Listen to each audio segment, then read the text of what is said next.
Hello. PJ Carroll's building in Dundalk is 50 years this year. Seamus Palliu is my name, and as a member of staff at DkIT, Dundalk Institute of Technology, I've worked in the building for the past 10 years. In this presentation, we will look at the building from 1970, its architecture, the history of the Carroll family, the employees, the transition to DkIT from 2001 to 2010, and finally, the commencement of classes in 2010. This newspaper report from late 1967 reports on the proposed building of the new tobacco and cigarette factory at Dundalk for PJ Carroll and Company to begin in 1968. It was due for production at the end of 1969. It wasn't until 1970 when production commenced. Here we see some of the finishing touches to the building take place in 1970. The day after the opening ceremony, Bruce Arnold in the Irish Independent reported on the 16th of October 1970 on the factory fit for a High King. He says it's sufficient to be told that this is one of the most advanced cigarette factories in the world, built like much of the work from the Scott office, that is Scott, Walker and Tallon, having all sorts of specialised services and technological innovations. Here we see Cardinal William Conway addressing the 750 employees of the company during the blessing ceremony that took place on the 15th of October 1970. Again, we have a newspaper report on the ceremony. Even though the photograph is a little grainy, we see J.H.D. Ryan was managing director of the firm. Here we have state-of-the-art furnishing and the administrative area of the factory. This is part of the factory. In 1970, Carroll's produced 18,000 pounds worth of cigarettes each hour. This is part of the factory that fronts on the Dublin Road. Upstairs were located the offices of management. This piece of Native American art was purchased by PJ Carroll and Company.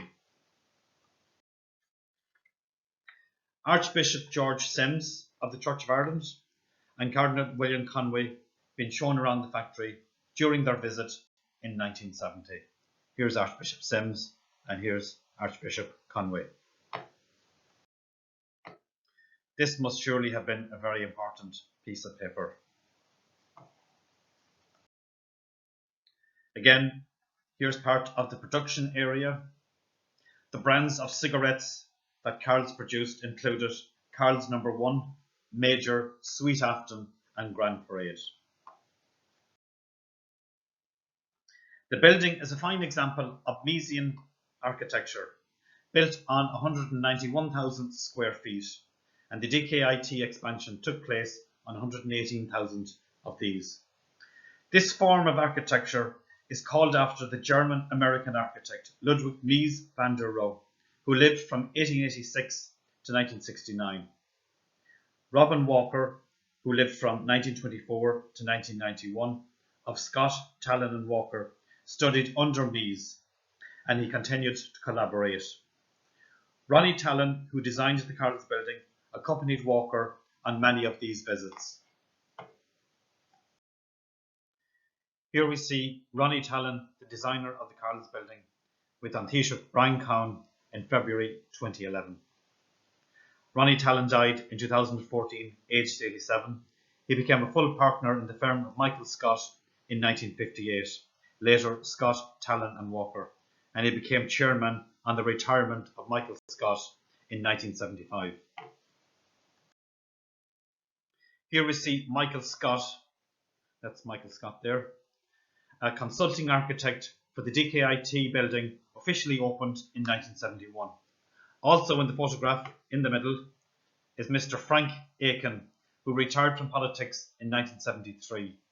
His career, now well recorded, links Dundalk to the War of Independence, Civil War and the emergence of the Free State, through which time Carroll's were producing cigarettes in Dundalk. This is one of the 5 bays of the Carroll's building fronting onto the Dublin Road.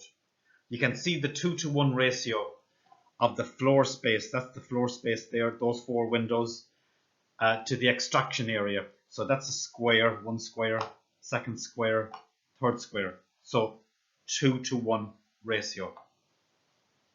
Tallon was an advocate of mathematical proportion in design, which he applied to this building to create a sense of harmony both externally and internally. And this is a quote from June Wales in an article, History Ireland, May 2020. She's architectural advisor to the National Inventory of Architectural Heritage. The building is constructed predominantly on prefabricated steel and plate glass. She goes on to say, the factory exudes eloquence and simplicity. This is one of the drawings of Tallon's plans. It is said he was an unapologetic follower of the architecture of Meath. His work was described as uncompromisingly modern. He also designed the RTE building and Bank of Ireland headquarters at Baggot Street. Here we see 5 of the bays fronting on to the Dublin Road. Tallon is recorded as saying, the factory is based on the reproduction of a structural steel module with a vast span of more than 20 metres. He went on to say, Carroll's may be the best building I have made. So there's the 5 bays fronting onto Dublin Road. That's a bay there, you can see both sides of the bay, and that's those 5 there. There are a total of 38 plus 2 bays in the factory. And again, here's a larger scale drawing of the 38 plus 2 bays. There's the 5 bays fronting onto the Dublin Road. That's the Dundalk direction. That's the direction going towards the Xerox lights. This is the front door now used by the college, and the back door used by the college. Crown Plaza is over here, but the original front door where the water is at that location there. Here we can see a baby sister of the Carroll's building. This is the summer house built by Sir Basil Goulding in the Dargle Valley in Enniskerry, designed by Ronnie Tallon. Now the Starbucks restaurant in DkIT in the Carroll's building, you can see the structures in the upper third that we described earlier. Here is an aerial view of the factory. The photo appears to date from about 1970. It's hard to see the parking in Carroll's, but you can see a few cars there. You can see the inner relief road had not been built at that stage. That came in 1982. And the N52 dual carriageway that now leads onto the motorway came in 2000. Bill Clinton was brought up the road before it was opened. One of the security Chinooks was positioned near or on the grounds of Carroll's, around that location, from what I remember, in December 2000, while Bill Clinton was downtown. Here's an old Ordnance Survey map showing the location of the college and the Carroll's building. This area here is in the townland of Marsh's Upper. The Murphy family owned the fields on which the original college was built, and they started to sell sites from the 1950s. And in 1962, they sold the remaining land to Tom Meehan of Meehan's Garage in 1962. So the college, the original college, is there. The nursing building is about here, and this is the drain of the gap, and this is the Carroll's area. The Carroll's land was owned by the Neary family, who sold it to the Kerrs, a local butchering family, in 1962.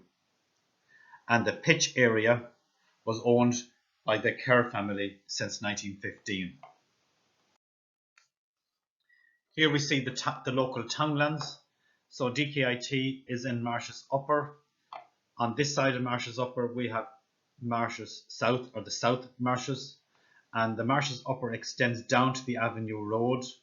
On this side of the Marsh's Upper we have the townland of Priorland. We have the Mullaharlan, and yet the Mullaharlan Road runs along here. The Xerox lights are about there, that's the Dublin Road, and Hagerstown is the neighbouring townland, also Hagerstown Parish. Here's the motorway, and here's the railway. Here's an aerial view of the college about 2000. you can see the construction of the Whitaker building take place. There's the Carroll's factory, there's the pitches and the surrounding areas. I'm indebted to Conor Late for those aerial photographs from the previous slides. Here we see the Neary household that was built on the site that's now Carroll's. As we mentioned, the Kirks moved into the pitch area in 1915. Before that, the pitch area was owned by Patrick Hoy. Patrick Hoy was uncle of Roseanne Hoy, who married Michael Neary. Patrick Hoy was the owner of the PJ Carroll site prior to Michael Neary.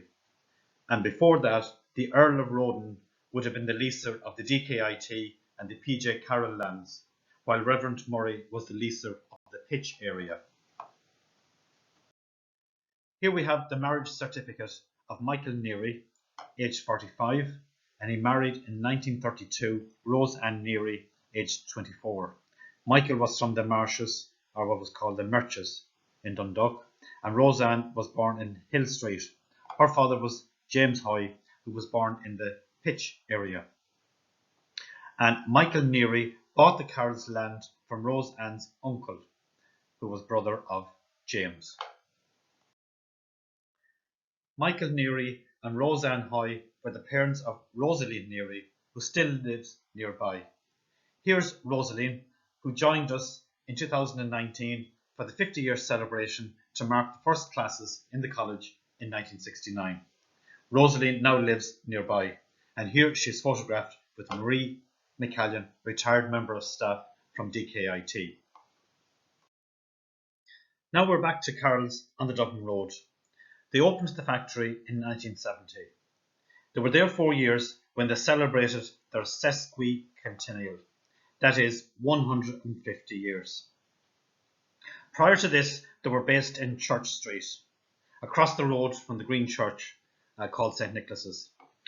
They produced a booklet in 1974, and here's a drawing of the Church Street, and you can see they're celebrating from 1824 to 1974. They were formed by PJ Carroll, 1803 to 1879. There's PJ, and his photograph is inside the door of the Carroll's building as you enter it now. The building is locally known as PJ's. His mother was Aunt Marmion, possibly related to Blessed Columba Marmion, who died in 1923. PJ's great-grandmother was Anne Taff of Smarmore.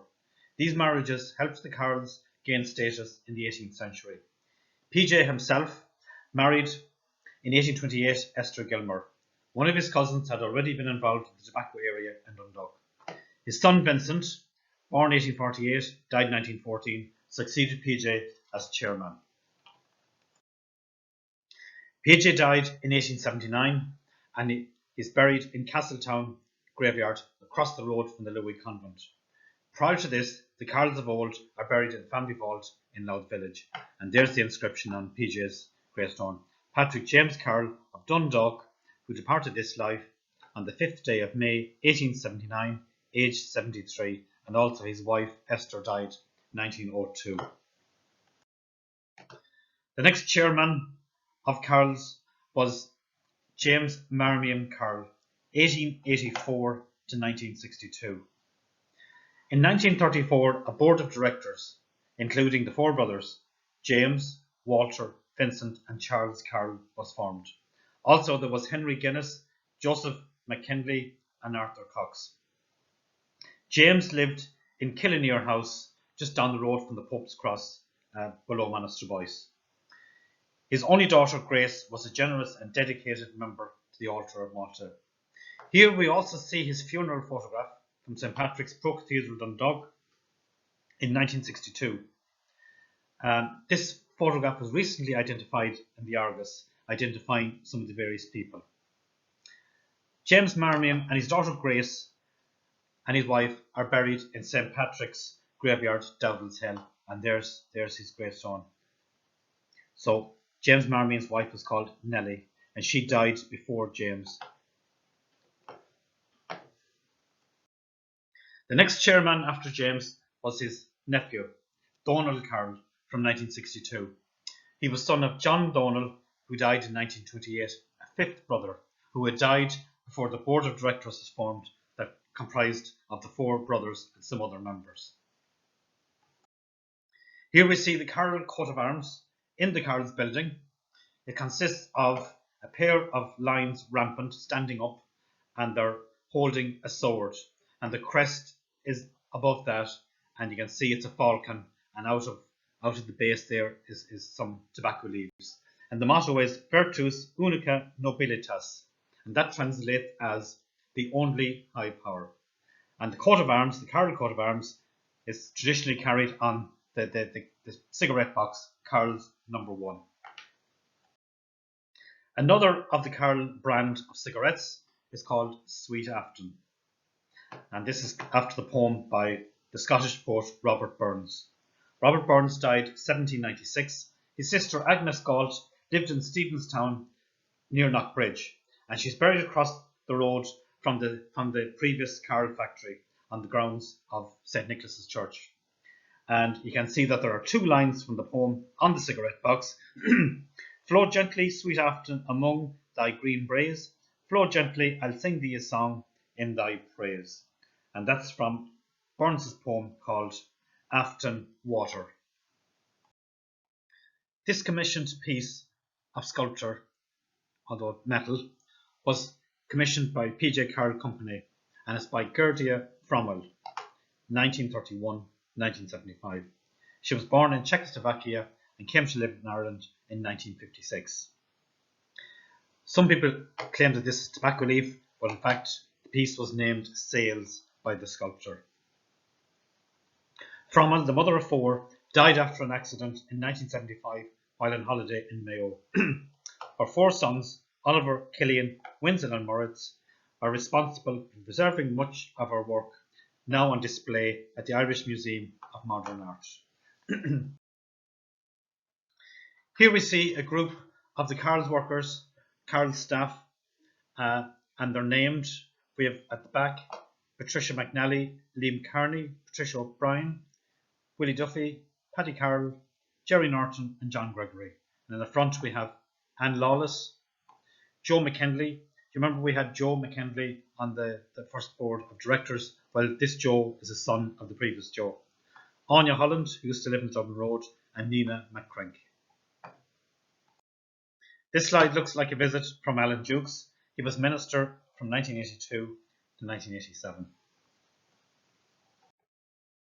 Here we see a comment from the 1983 AGM that was indicative of where things were going with cigarette smoking, and it pertains to the proportion of men in the middle income groups smoking less than compared to the previous 15 years.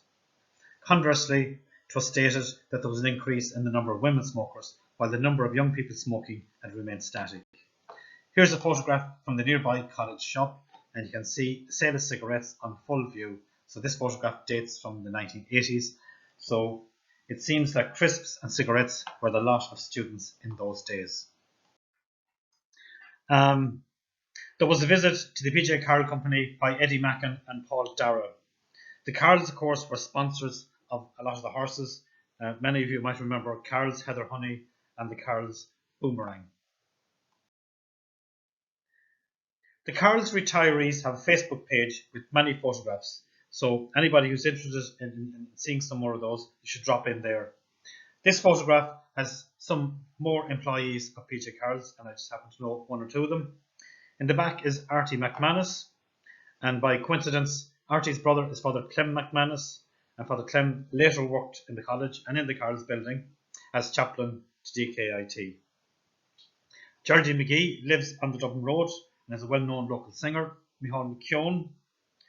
Other people in the photograph, again, are Joe McKinley, Anna Mullen, Margaret O'Hagan, Christy Riley, Anya Holland. And again, here's a larger group of the Carroll's employees in the building. Here's another view of the building. At this point, we mention the history of DkIT, written by Deirdre McArdle Clinton and Pat Clinton. And it's entitled The Jewel of the Northeast, documenting the story of DkIT from 1969 to 2016. And it includes all the history of the Carroll's building from 2001 when the college acquired it and there's kind of some back history on Carroll's in the book as well. Here's another shot of some of the Carroll employees. In order, this lady is unnamed, Daisy McCourt, Sheila and Raymond Monaghan, who used to live in the Avenue Road, Pat MacDonald and Frank McCourt. And here we have some more of the Carroll ladies on a night out. Again, this is a photograph of the administration section fronting on to the Dublin Road. Eric Coleman retires in 1985. This slide shows one of the dining areas in Carroll's. In this slide, we refer to some online resources. The first is a film by Paddy Cahan from 2018, made based on interviews and information about Ronnie Tallon, and it's at vimo.com at 304096 a former employee of Carroll's, Owen Bailey, and then he became an employee in DkIT, so he worked on both sides of the campus. He took photographs of the last 66, and in conjunction with Tony Murta, there's a nice video up online based on those 66 employees. There's also memories of PJ Carroll's from Church Street, the opening of the Grand Parade premises in Dublin. This was their marketing base in Dublin, and there's a short piece of footage from Eddie Mackin dropping in to the Carroll's building in Dundalk, and that's available on Facebook, and it's by Tony Murta 1 videos, and there's the number there.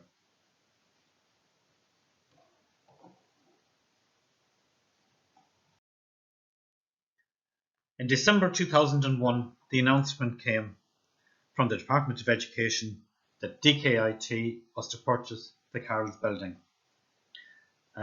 190,000 square feet, built on 45 acres.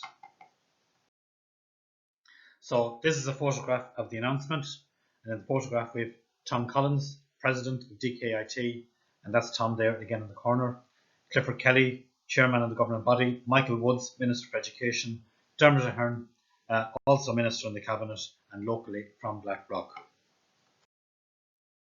Again, another photograph from the newspaper of John Dennehy, Secretary General, Department of Education, at the announcement with Tom Collins. Tom Collins took up post as director in January 2001. It didn't take him long to ask the question, would the company Carroll's sell the factory to the college? After key negotiations, the deal was eventually struck that culminated in this announcement. Some of the key people involved in all this were Liam McCallion, General Manager, PJ Carroll's Operations, Peter Taylor of BAT, British American Tobacco, Southampton, Clifford Kelly, Chair of the governing body, Charlie McCreevy, Minister for Finance, Ministers Michael Woods and Dermot Ahern, Paul Mason, Manager Director of PJ Carroll and Company Limited. A sale agreement was drawn up whereby a leaseback arrangement allowed the production to continue, though it had already been scaled back. And here's a photograph of Liam McCallion that we mentioned earlier on, with his wife Marie, who we also saw earlier on. They joined us for the 1969 celebration on the 9th of September 2019. And here are slides of some of the final workers from the websites and from the Facebook page that we mentioned earlier on. Here's Jim McEnany and Breda Conaghy. Breda now works in the DkIT canteen. Some other Carroll people subsequently worked in the college. These included Jerry Short and Owen Bailey, who we mentioned already. Owen taught in engineering, and again we're indebted to Owen for the photographs. And here's Owen at work in his Carroll office. Brian Ward, Veronica Sheelan, all part of the last 66. The inevitable happened in 2005 when PJ Carroll's announced the closure and wind down. And unfortunately for Dundalk, this also happened on the same day that Quantum announced scale backs. We leave the final word to the PJ Carroll website itself. Founded in Dundalk, 1824, PJ Carroll is proud to to be Ireland's oldest tobacco company. And it goes on to describe how PJ Carroll's evolved. We ceased operation at that site, that's Dundalk, 2008, and are proud that our factory is still an important part of the community, as it has now become the campus of DkIT. PJ Carroll became part of the Rothmans Group in 1990, and 8 years later, Rothmans emerged with BAT to become BAT. The next chapter, already underway since the purchase by DkIT in 2001, was now to gather momentum from 2008-9, when the refurbishment of the factory commenced. Here we have a group of DkIT staff being shown the work in progress. On left is Christian Mass of the estate's DkIT. Also in the photograph is Noel Ward, Clerk of Works at Carroll's, and Enda Fenn points the way. Ministerial approval had been approved on the 12th of July 2008, with the commencement of work due later that year. And here's a photograph of some of the work in progress. In this slide, we see one of the larger lecture theatres and one of the computer labs prior to being kitted out with the equipment. Again, this is one of the staff areas that we call pods, and one of the corridors, and finally the area that's now the Starbucks cafeteria. Here's what we call the Winter Garden, an open space for an informal collaboration among students and staff, and events can also be held here, as we see. And this was one of the first events held in the area, the informal refreshments that took place on the 11th of February 2011, the day the building was officially opened as part of DkIT. So here we have the opening of the Carroll's building as part of the DkIT on the 11th of February 2011. And present at the opening, being looked upon by PJ, were Dennis Cummins, President DkIT, Joanna Gardner, Chairperson of the Governing Body, Bob McKiernan, Head of School, An Taoiseach Brian Cowan, Senator James Carroll, Clifford Kelly, Vice Chair of the Governing Body, and Minister Dermot Ahern. At the gathering, Chaplain Reverend Stanley Millen read from the Book of Solomon, and fellow Chaplain Father Clem McManus prayed for those who worked the land prior to 1970, and then for all who worked at Carroll's. 10 years on from the DkIT time in Carroll's building, we'd like to remember former deceased colleagues who worked in the building with us in Carroll's, namely Kieran Carty and Declan McSherry, and also some members of the student body, Aryesh J. Gorau and Anamaka Yilish. Present also at the official opening were Ronnie Tallon, who we saw already, and members of the Carroll family. As you see in the photograph here, the late Jim Murphy, who used to work in Carroll's, was present with his nephew Liam, who now works in the college. Also, former Carroll's staff, namely Frank McElwee and Jerry Kelly from Blackrock. Carroll's donated half of their art collection to the Irish Museum of Modern Art. They traditionally supported Irish artists from the 1960s, including Robert Balla, Louis LeBrocque, Patrick Scott, and Phelan Egan. And this is one of the paintings or drawings still at the DkIT, entitled Breaking Up is Hard to Do. And there's a website for people that might be interested in exploring the art at DkIT. Here's a group of Carroll staff from an earlier time, but in the background is one of the LeBrocque works. And this is a group of DkIT staff in 2018 in the garden area that we mentioned earlier, and the retirement of 1 or 2 staff members. This is back to a group of the Carroll workers. There's Paddy McMahon and some former colleagues from the Carroll's factory, and they were on a night out. The retired group still gather for occasions. So here we see the team that work in the Carroll's building. On the top corner here we have Dr. Michael Mulvey, President DkIT from 2017. He operates out of one of the other buildings on the campus. Down in this corner here we have the longest serving head of department in the Carroll's building, Dr. Adele Cummins, Head of Music and creative media. Here we have the most recent head of department, Dr. Martin McHugh, visual and interactive computing. Here is Dr. Fiona Lawless, head of computing and mathematics. And Dr. Bob McKiernan is head of school that comprises those three departments.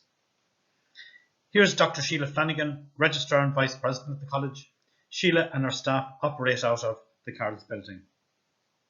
The first students to enter the Carroll's building in 2002 were the plumbing students from the School of Engineering. So they have been in the Carroll's building for the past 18 years. That department is presently headed by Pat McCormack, and section head is Simon O'Neill. A small group of electrical students occupy the two bays that are separate from the main factory. Remember, the two bays was 38 plus 2, and those electrical students are also from the School of Engineering. Here we see creative media students at work around the Carroll's building. Here we have a group of computing students celebrating a success in a computing competition. Here we have Stephen Howell, past pupil, came back to give a talk to some of the present students in the Carroll's building. Here we have Dr. Ronan Lynch leading the way on an open day where second level students come into the college to view the facilities and to decide if they would like to pursue further studies in the college. This photo was taken in 2018 after the fire in the Louis Convent in May, and the whole school moved up to finish out the term at the DkIT. Here's Dervla Lennon, well-known dancer, demonstrating her skills in the Carroll's building. Here we have a group of fourth year students who form a collaboration with our friends from rehab, and this is a get-together at Christmas time. Chris Andrews and Emma Tully from Creative Media at the DkIT Graduates Showcase in the Carroll's building. And finally, there's another man who's celebrating a 50th anniversary, and that's Dr. Sean McDonough. He was appointed principal, as it was called then, in February 1970 at Dundalk Regional Technical College, and he was president or director until the year 2000. Other directors, presidents that we've already met, Tom Collins, Dennis Cummins and Michael Mulvey. And more recently, Anne Campbell has served as president in an acting role from 2016 to 17, and here she is photographed with her predecessor Dennis Cummins, and also in the photograph is Irene McCausland, now a vice president in the college.